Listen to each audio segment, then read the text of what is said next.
I hope you guys are all enjoying this beautiful weather. Thank you guys so much for having me to speak. I will say that I can't believe my luck this week because with it being November, I expected to be moving over the next 4 days in snow or sleet or rain or cold or all the other generally awful weather that we have in November. And I really hope that I haven't just jinxed all of us and that it doesn't hail on Sunday now when I'm trying to move my furniture. So I was really excited to give this speech. The process of purchasing a home has obviously been really heavy on my mind over the last 6 months or so as I've been looking for a house. And as Carpicum said, I did purchase a home in the last couple of weeks, and I actually have my meeting to close, get my title, and get my keys at 9 o'clock this morning.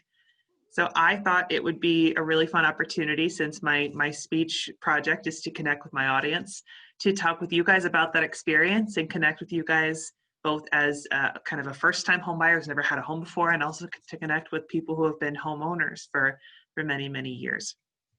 So I'd just like to share a couple of fun takeaways from all this. So maybe fun's not the right word. Insightful. I hope they're insightful. Let's go with that. I'd like to talk about the different varieties of homes that are actually available to people, especially in this community. That I found totally mind-boggling as a person who's never owned a home before.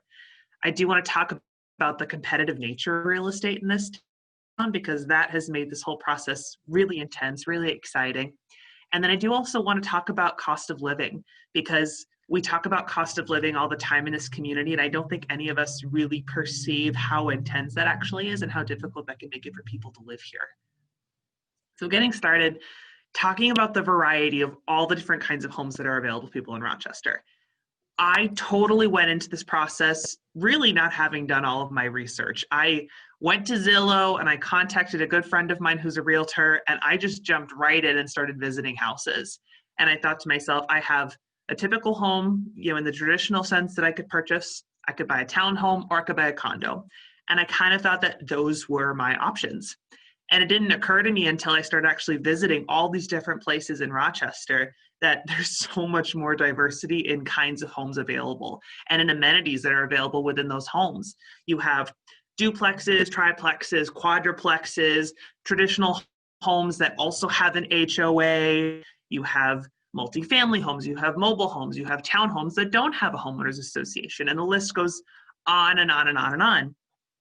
And so when I started to actually tour available homes, I learned that all of these variations, if you don't have your research, if you don't really know what it is that you're looking for, what it is that'd be best for you and your family, you're actually extending the time that it takes for you to buy a home, because you're going to have to visit and take a look at all of these different opportunities that are available to you.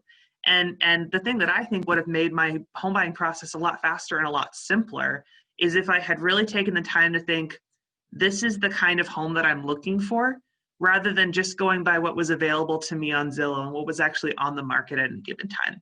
So rather than trying to fit myself into homes that were available to me, I should have said, this is what I'm looking for, and then waited for that to pop on the market. And I got lucky, and that's what actually did end up happening. But if I had known that 6 months ago, this whole thing would have been so much easier. And on top of that, it was so wild for me to learn that real estate in Rochester is as competitive as it did. Just to give you guys a little bit of context, the home that I'm closing on today went on the market at 6:30 a.m.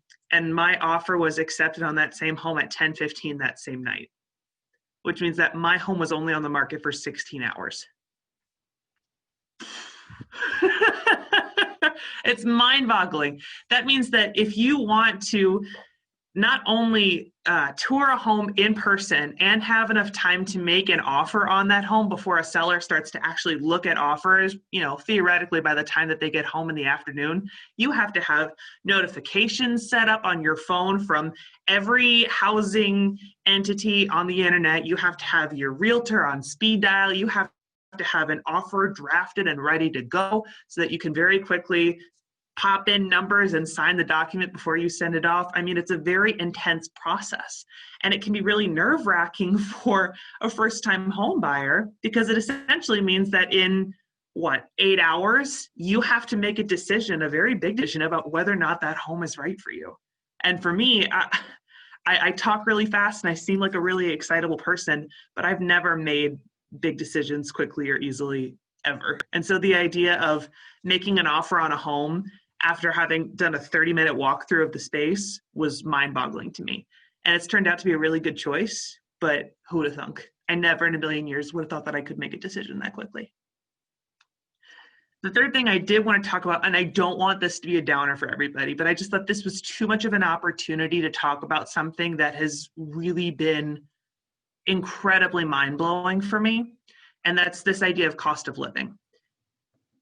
I'm in a unique environment. I work for the Salvation Army here in town. And so I'm in a unique environment where cost of living means something different to me and to the people that we're working to serve regularly than it does to most people that are going out and buying a house.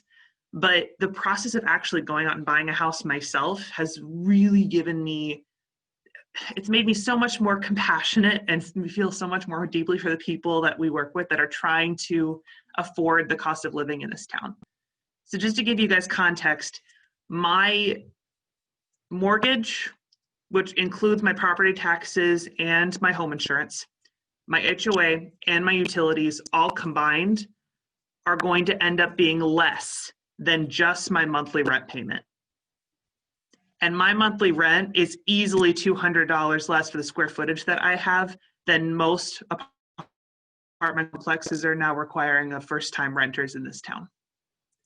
So like, let that blow your mind for a minute. And that's, you know, that's wonderful for me. That's awesome because it means there's more to do with.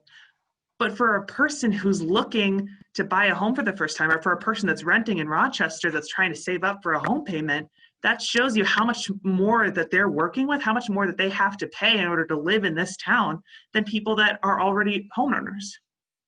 And then on top of that, you add the fact that over the last 10 years, Rochester real estate has appreciated in value by 6 to 9% every year, which is a crazy big amount in the real estate world. But what that means for people who are not home buyers yet is every year that it takes them to save up for a down payment on a house, that's another 6 to 9% of the value of the home that they want that either they have to add to their mortgage or that they have to save up for in order to buy that home. It's just so wild to think about. And I don't want it to be depressing for everybody. Truly, I don't. I think that's wonderful for people who already own real estate in Rochester. But I thought it was a really important time for us to think, gosh, we really have to be compassionate. We have to think about the fact that the system is totally flipped in Rochester.